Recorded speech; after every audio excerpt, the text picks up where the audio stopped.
rejoindre, bonjour à tous. Tout de suite, le sommaire de ce journal.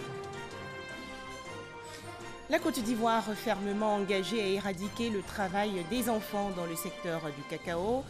Dans cette édition, la déclaration du CNS, le Comité national de surveillance des actions de lutte contre la traite, l'exploitation et le travail des enfants. Toujours en Côte d'Ivoire, la reprise hier des cours dans le primaire et le secondaire dans le Grand Abidjan, et cela après plus de 2 mois de fermeture des classes en raison du coronavirus. La ministre Kandia Camara s'est assurée de l'effectivité de cette rentrée scolaire. Enfin, au Burundi, 68,72% des suffrages. Évariste Ndayishimiye, candidat du pouvoir, déclaré hier vainqueur de l'élection présidentielle du 20 mai dernier. Non au travail des enfants dans la cacaoculture en Côte d'Ivoire. Le gouvernement ivoirien est en effet fermement engagé à éradiquer ce fléau. Voici la déclaration du Comité national de surveillance des actions de lutte contre la traite, l'exploitation et le travail des enfants. Le 29 juin 2020, NOC publiera son rapport d'enquête 2018-2019 sur le travail des enfants dans les zones productrices de cacao en Côte d'Ivoire et au Ghana. L'objectif principal de ce rapport d'enquête est d'évaluer la prévalence du travail des enfants dans les zones productrices de cacao en Côte d'Ivoire et au Ghana, en comparaison avec les données des enquêtes 2008-2009 et 2013-2014 menées par l'Université de Tulane. Ces enquêtes sont financées par le département du travail des États-Unis, USDOL, dans le cadre de la mise en œuvre du protocole Arching-Angel. Le gouvernement de la Côte d'Ivoire est fermement engagé à éradiquer le travail forcé des enfants dans le secteur du cacao et nous sommes fiers des progrès réalisés à cet égard au cours des dernières années. En effet, selon le rapport de USDOL publié l'année dernière sur le travail des enfants, la Côte d'Ivoire fait partie des 12 pays qui ont obtenu la plus haute évaluation des avancées significatives dans la lutte contre le travail des enfants dans l'industrie du cacao. La Côte d'Ivoire a obtenu cette désignation 6 années de suite.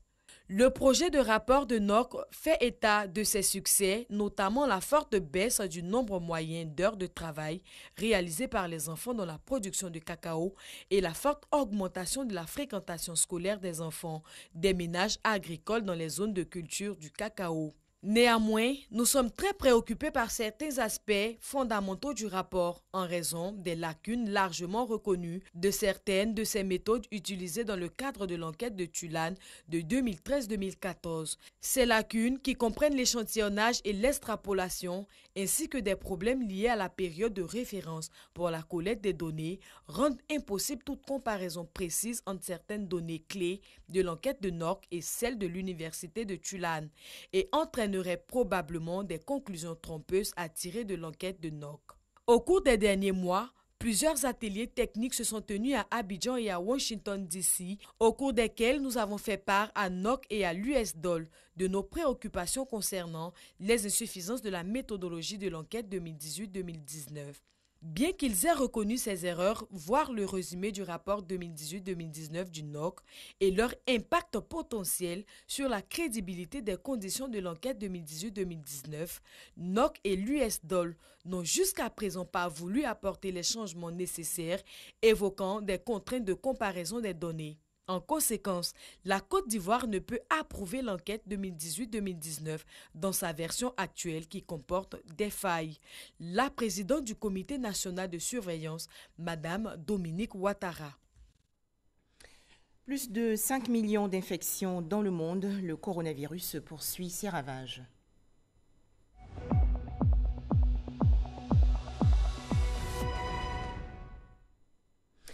L'école a bien repris dans le Grand Abidjan et partout en Côte d'Ivoire. Déclaration hier de la ministre de l'Éducation nationale, de l'enseignement technique et de la formation professionnelle. Kandia Camara a sillonné plusieurs établissements scolaires dans les communes de Cocody, de Trècheville et du Plateau.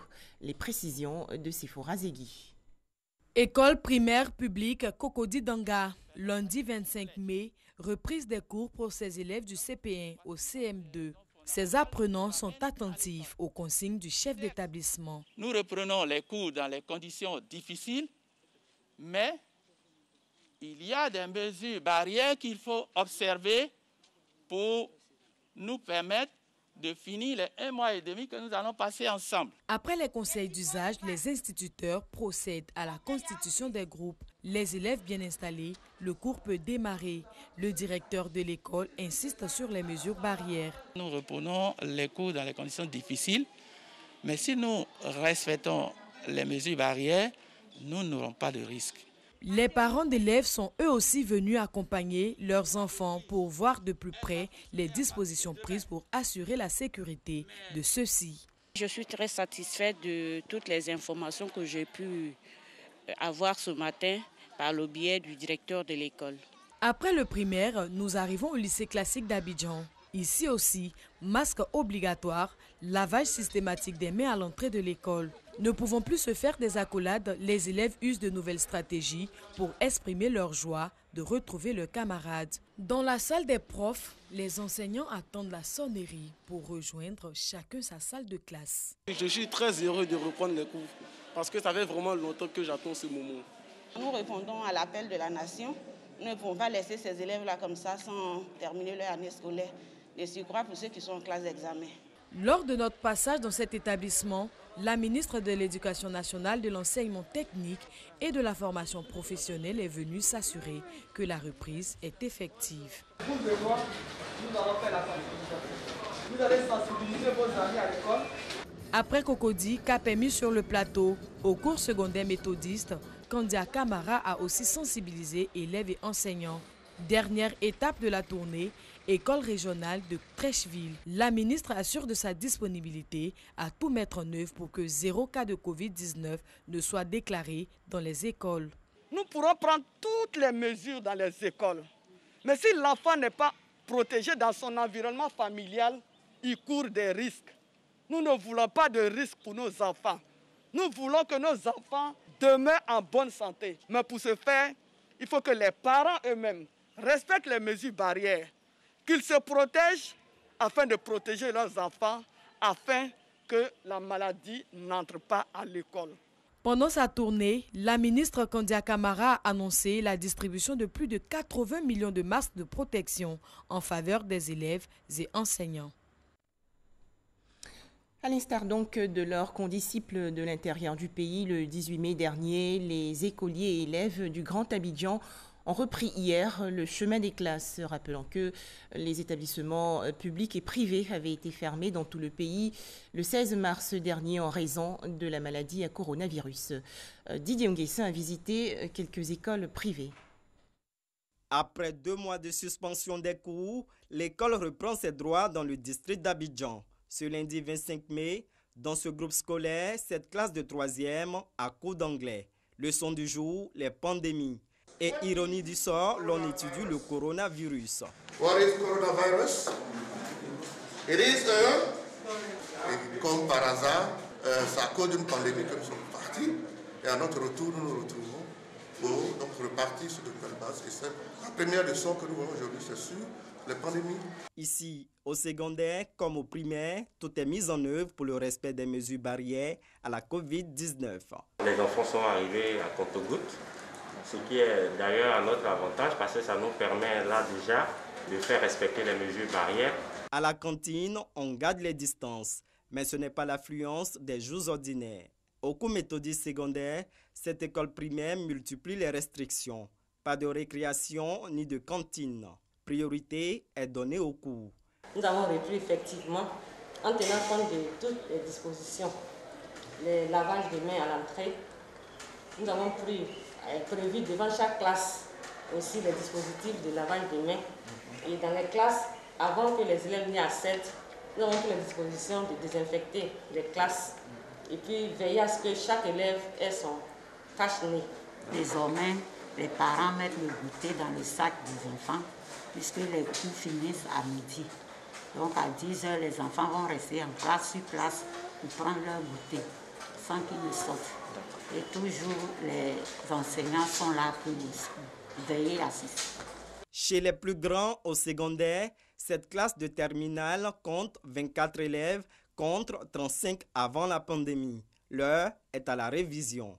Le texte ne parlait pas de l'état de nature. Est-ce que vous avez vu que c'est écrit état de nature? La reprise se passe bien. Tout à l'heure, nous avons reçu nos enfants au niveau du drapeau pour laisser les consignes relatives à cette pandémie. Et maintenant que nous sommes en classe, nous essayons plus ou moins de faire des révisions, de remettre nos enfants dans le bain. Pour l'instant, je constate que c'est bien parce qu'il y a des mesures de sécurité, d'hygiène et tout, donc pour l'instant ça va. Nous sommes contents de reprendre les cours. Dans cette autre classe de 3e, le professeur donne des consignes d'usage avant la leçon. Pour cette reprise, les cours dans cet établissement prennent fin à 13 h. Les enseignants qui n'ont pas encore débuté les cours prennent connaissance de leur emploi du temps. Pour cette première journée, la reprise des cours est effective dans les établissements scolaires visités. Les mesures barrières à la COVID-19 changent certaines habitudes dans les établissements scolaires, mais s'adapter fait partie de l'apprentissage. Toujours en Côte d'Ivoire, 47 nouveaux cas de coronavirus constatés hier par le ministère de la Santé et de l'Hygiène publique. Le bilan ivoirien fait actuellement état de 2423 cas confirmés de coronavirus, dont 1257 personnes guéries et 30 décès. Les précisions tout de suite du directeur général de la Santé, le professeur Mamadou Samba. Le ministère de la Santé et de l'Hygiène publique a enregistré ce jour, lundi 25 mai 2020, 47 nouveaux cas de Covid-19 sur 873 échantillons prélevés, soit 5,3% de cas positifs, 38 guéris et 0 décès. À la date du 25 mai, la Côte d'Ivoire compte donc 2423 cas confirmés, dont 1257 personnes guéries, 30 décès et 1136 cas actifs. Le nombre total d'échantillons est de 24 317.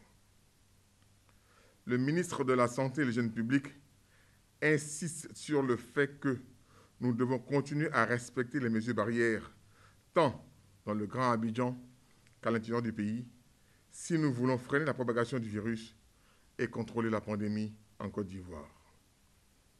Cependant, si vous toussez, avez de la fièvre et des difficultés respiratoires, nous vous recommandons de vous rendre dans les centres d'accueil et de dépistage Covid-19 ou d'appeler les numéros gratuits suivants, le 101, le 119, le 125 et le 143.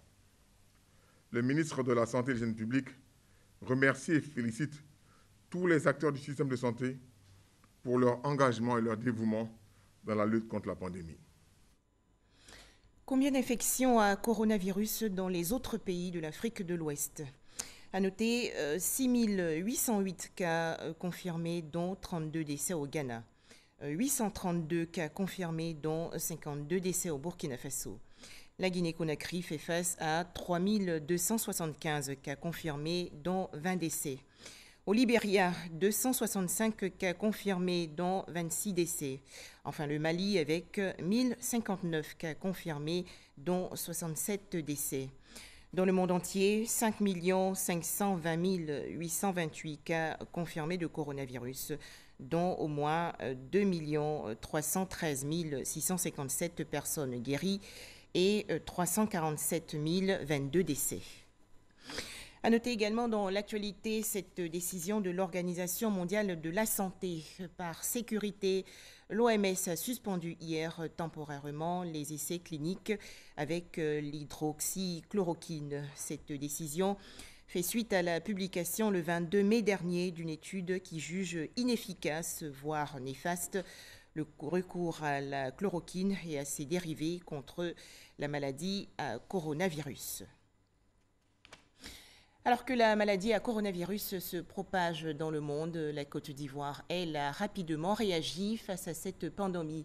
Un plan de riposte de 95 milliards de francs CFA a donc été mis en place pour briser la chaîne de transmission. Le ministre de la Santé et de l'Hygiène publique, le docteur Eugène Akaouele, a fait le point hier à Yamoussoukro, dans la région centre du pays. C'était au cours d'une séance d'information parlementaire devant les sénateurs. Kader Sogodogo de RTI Bouaké. Docteur Eugène Akaouele en pleine séance de lavage des mains. Une habitude au Sénat.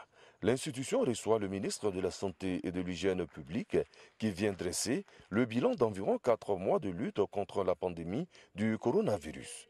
Le président du Sénat, Jano Aousso Kouadio, en prenant la parole, a tenu à saluer les efforts et le sens de l'engagement de l'hôte du jour dans la lutte contre la pandémie. Monsieur le ministre, je voudrais vous rendre ici un vibrant hommage pour le travail fort remarquable que vous abattez au quotidien. Vous êtes avec le personnel de santé que cette crise a révélé comme des professionnels. Il sera donc question, monsieur le ministre, de décliner à mesdames et messieurs les sénateurs le plan de riposte contre la maladie à coronavirus mis en œuvre par le ministère dont vous avez la charge, notamment les moyens matériels, humains et financiers réels dont vous disposez pour la bonne conduite de votre mission sur toute l'étendue du territoire national. Professionnel de santé né à la pointe de la lutte depuis le début de la pandémie, Dr Eugène Akaouele, à son tour, pour le grand oral, ne s'est pas dérobé. La lutte contre la Covid-19, c'est son affaire. Il s'y connaît. Un pan du bilan en termes de lutte. 65% des positifs sont des hommes contre 35% de femmes. Le taux de positivité varie entre 6 et 10%. Cependant, ces dernières semaines, vous aurez noté que le taux diminue. Hier, il était à 2%. Et le nombre de guéris, 1219, est pour la première fois plus important que le nombre de cas actifs, 1127. Nous avons donc commencé à inverser la tendance et nous espérons que les résultats de cette semaine vont confirmer cette tendance. La réouverture des écoles, des lieux de culte, des maquis et restaurants ne porte-t-elle pas atteinte aux efforts de lutte? Le système qui est en place a des plateformes nécessaires pour géolocaliser tous les malades. Vous parlez des enseignants, on sait où ils se trouvent. Les élèves, ils sont en contact avec nos districts sanitaires. Il faut quand même admirer ce système qui est l'un des plus performants. Donc dans ces conditions, reprenons le travail. La Côte d'Ivoire, qui se veut une nation forte, a son schéma de lutte. Dès lors, le pays présente les perspectives à venir. Le renforcement des régions et districts sanitaires est un élément important dans la gestion de cette crise sanitaire et pour le futur. Il s'agira de renforcer les dispositifs sanitaires aux différentes frontières terrestres par l'équipement des directions départementales de la santé en local d'isolement et en matériel tels que les thermomètres infrarouges, de faciliter la mobilité des équipes par l'acquisition de véhicules 4x4 pour tous les districts sanitaires, notamment les districts frontaliers, afin d'assurer une surveillance et une veille sanitaire. En somme, la Côte d'Ivoire, à l'instar du reste du monde, a appris à connaître le coronavirus et le pays met tout en œuvre pour le dompter. Le ministre de la Santé et de l'Hygiène publique et ses collaborateurs, en quittant le Sénat à Yamoussoukro, ont voulu laisser l'image d'une nation debout, résolument engagée à détruire le virus. Direction Jacquesville, dans la région sud du pays. Le maire Joachim Begré a également fait un point. Il a expliqué comment la commune de Jacquesville gère la crise sanitaire liée au coronavirus. C'était hier, lors du point presse quotidien organisé par le gouvernement. Les détails, Mahama Traoré. Jacquesville, localité située à une cinquantaine de kilomètres d'Abidjan, une cité balnéaire prisée des Abidjanais pour les sorties détente du week-end. En cette période de crise sanitaire, cet attrait touristique est en réalité un facteur de propagation de la Covid-19. Concernant la ville de Jacquesville, elle est caractérisée par une faible densité de population. Ces deux versants, dont l'un donnant sur le littoral, qui fait sa particularité. On y note une forte mobilité des pêcheurs et aussi un développement important du tourisme depuis l'ouverture du pont, qui l'a rendu plus accessible. De nombreux complexes hôteliers ont ainsi vu le jour et ces plages prises d'assaut les week-ends par les touristes d'horizons divers. Avec ses 34 villages, ses dizaines d'établissements primaires, ses établissements secondaires et professionnels, de même que ses nombreux travailleurs non résidents et ses commerçants qui font régulièrement la navette entre Abidjan et Jacquesville, font de Jacquesville une ville qui mérite attention particulière. Face à un tel risque, la mairie a interdit les plages aux excursions. À cette décision s'ajoute la vaste campagne locale de sensibilisation des populations sur les mesures de prévention contre la Covid-19. Une campagne a été organisée par la mairie dans pratiquement la quasi-totalité des villages de Jacquesville. Vous savez, nous sommes une commune mi-urbaine, mi-rurale, donc il fallait expliquer les choses en langue française, mais aussi en langue locale. Je voudrais signaler la forte implication des chefs de village et des chefs de communauté. À ce jour, Jacquesville n'enregistre aucun cas de Covid-19, preuve que les populations se sont montrées disciplinées. Ce n'était pas le cas sur l'ensemble du territoire national le week-end dernier, selon le constat fait par le porte-parole de la police nationale. Le commissaire Bleu Charlemagne livre quelques précisions sur les demandes d'autorisation de sortie et d'entrée dans le Grand Abidjan. Si vous n'avez pas de véhicule, que vous avez fait la demande, souffrez qu'elle vous soit rejetée. Si vous ne donnez pas le moyen par lequel vous allez partir à l'intérieur du pays. Si vous ne savez pas conduire, que vous avez un véhicule, vous déclarez, bien entendu, à l'inscription votre véhicule et vous déclarez celui qui va vous conduire en y joignant la copie de son permis. Le maire de Jacquesville assure qu'une évaluation est en cours pour déterminer l'impact économique de cette pandémie sur le tourisme local. Une fois achevés, les résultats seront transmis au gouvernement pour une prise en compte dans le cadre du plan de soutien économique, social et humanitaire de lutte contre la Covid-19. Et dans le cadre de la lutte contre le coronavirus en Côte d'Ivoire, à noter que plus de 10 tonnes de vivres et non-vivres ont été distribués gratuitement il y a quelques jours aux étudiants logés dans les cités universitaires d'Adjamé et de Cocody. C'est un don du ministre de la Promotion de la Jeunesse et de l'Emploi des Jeunes, Mamadou Touré. Le point dans ce reportage de Abou Sanogo. C'est cette ambiance qui a prévalu à la cité universitaire, appelée Cité Rouge dans la commune de Cocody. Ces résidents ont reçu la visite du ministre de la Promotion de la Jeunesse et de l'Emploi des Jeunes à la tête d'une forte délégation. Une présence en ces lieux pour manifester sa solidarité à l'endroit des étudiants en cette période de crise sanitaire. Ce sont au total 6 tonnes de riz et 1536 bouteilles d'huile qui ont été réceptionnées par le directeur général du Centre régional des œuvres universitaires Abidjan 1, Bléguirao, pour être distribuées aux résidents de la Cité Rouge et de Saint-Jean. Depuis le confinement, tout est difficile, mais ils ont pensé à nous par la grâce de Dieu. Nous leur disons merci. Après la Cité Rouge, cap sur la cité universitaire d'Adjamé, 220 logements. Le ministre Mamadou Touré et sa délégation ont offert un peu plus d'une tonne de riz et 384 bouteilles aux étudiants. Véritablement, les étudiants en avaient besoin. C'est une sensation de fierté et de joie qui nous anime actuellement. Dernière étape, la cité universitaire de la Riviera 2, dans la commune de Cocody, où 3 tonnes de riz et 768 bouteilles d'huile ont été mises à la disposition des étudiants par le biais des responsables de palier. Le gouvernement en lui-même multiplie une série d'initiatives en faveur des populations en général. La caravane de solidarité, initiée par le ministre de la Promotion de la Jeunesse et de l'Emploi des Jeunes, se rendra dans les prochains jours sur le campus de Cocody. Après la commune d'Atekoubé, la caravane zéro Covid-19 dans les quartiers précaires a mis le cap sur Cocody, une initiative du ministère de la Ville. Des centaines de familles défavorisées ont ainsi reçu des vivres et autres kits sanitaires. Objectif, leur permettre de lutter efficacement contre le coronavirus. Les explications de Mamadou Kouassi. Kampala, un quartier précaire de la commune chic de Cocody.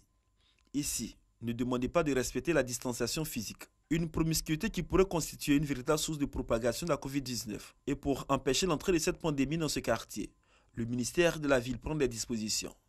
Une dizaine d'unités de seaux avec mécanisme de lavage des mains avec des cartons de savon liquide et solide. Des cartons de détergents sont offerts aux populations. Il faut y ajouter des cache-nez et des vivres afin de permettre aux populations de se nourrir convenablement en cette crise sanitaire. De quoi soulager ces habitants du quartier Kampala. On avait pensé qu'on allait être laissé pour compte. Mais aujourd'hui, le ministère de la Ville nous ont démontré leur solidarité. Et cela nous va droit au cœur. Merci infiniment pour ces dons qui vont nous soulager un temps soit peu en attendant la fin du Covid-19 et la reprise de nos activités. Cette action de solidarité s'inscrit dans le cadre de l'opération Zéro Covid-19 dans les quartiers défavorisés. Une initiative du ministère de la Ville pour casser la chaîne de transmission de la Covid-19 dans le Grand Abidjan. La cohérence et l'efficacité de cette lutte commandent qu'aucun centimètre carré du territoire de la République ne soit oublié. C'est pourquoi nous sommes venus ici aujourd'hui à Kampala. Nous sommes venus parce que si nous gagnons la bataille contre le coronavirus dans les quartiers UP et que nous la perdons dans les quartiers défavorisés, nous ne sortirons pas victorieux de la guerre contre le coronavirus. C'est ensemble et avec vous que nous devons mener la bataille. Moumouni Silla, directeur des cabinets du ministère de la Ville, soutient également que cette opération va sillonner tous les 135 quartiers du district d'Abidjan. Après Atekoubé Kokodi, cap sera mis sur la commune de Koumassi. Autre actualité, 8 terroristes tués et des suspects interpellés lors de l'opération Komoé menée récemment par les forces armées ivoiriennes et burkinabées à la frontière entre les deux pays. Le général de corps d'armée Lassina Doumbia, chef d'état-major général des armées ivoiriennes, a rencontré les troupes sur le terrain. Les précisions de Abou Sanogo. Komoé 2020, tel est le nom de l'opération de lutte antiterroriste conjointement menée par les forces armées ivoiriennes et burkinabées dans le nord du pays. Une opération de sécurisation de la bande frontalière qui vise à endiguer dans la zone les trafics illicites, les braquages à main armée, mais surtout l'action des groupes armés terroristes à l'étape embryonnaire. La coordination des actions pour aseptiser cette zone en la sécurisant totalement s'avère plus que nécessaire. Au PC tactique à Kafolopak, un point de situation est fait sous la supervision du général de corps d'armée Lassina Doumbia, chef d'état-major général des armées. Côté ivoirien, il s'agit au plus vite de contrôler la zone comprise entre l'Aliraba, Petit Nagpou, Sikolo et Kafolopak. La partie burkinabé avec un bataillon basé à Banfora se devait de faire le bouclage et le ratissage du périmètre entre Wangolodougou, Yandere et Dagbendougou. Environ 1000 hommes des forces de défense et de sécurité ivoiriennes sont engagés ainsi que de moyens aériens conséquents. Cette opération, la première du genre entre les deux armées, a remporté un succès franc sur le plan opérationnel. Les bases terroristes d'Alidougou détruites, 8 terroristes neutralisés, 24 suspects interpellés au Burkina Faso, 14 en Côte d'Ivoire, mis à la disposition des services de renseignement, plusieurs armes, munitions, clés USB saisies, appréciation d'ensemble, zone sous contrôle.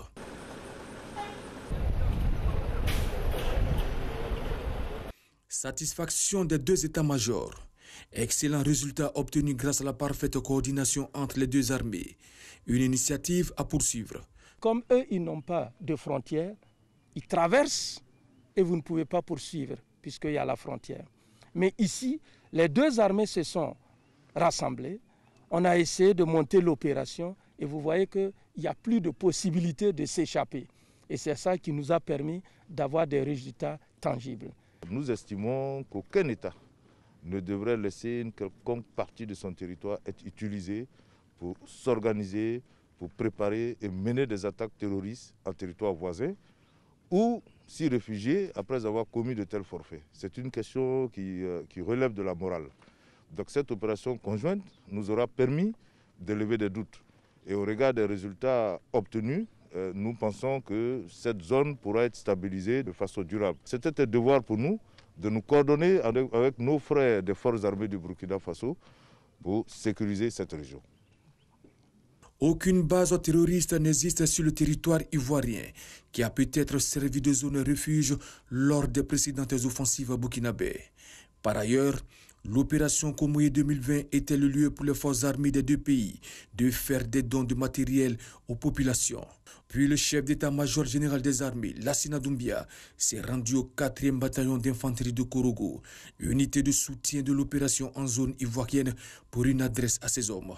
Il les a félicités pour leur implication dans la sécurisation de la frontière nord du pays et les a appelés à la plus haute vigilance et à la solidarité. L'ordre d'opération Komoye 2020, toujours en cours, vient révéler la volonté des forces armées de Côte d'Ivoire de prendre une part active dans la lutte contre le terrorisme qui mine le continent. Enfin, au Burundi, Évariste Ndayishimiye, candidat du pouvoir, déclaré vainqueur de l'élection présidentielle du 20 mai dernier avec 68,72% des suffrages. Annonce faite hier par la Commission électorale nationale indépendante. L'opposition burundaise, de son côté, dénonce une mascarade électorale et va porter plainte. Merci de nous avoir suivis.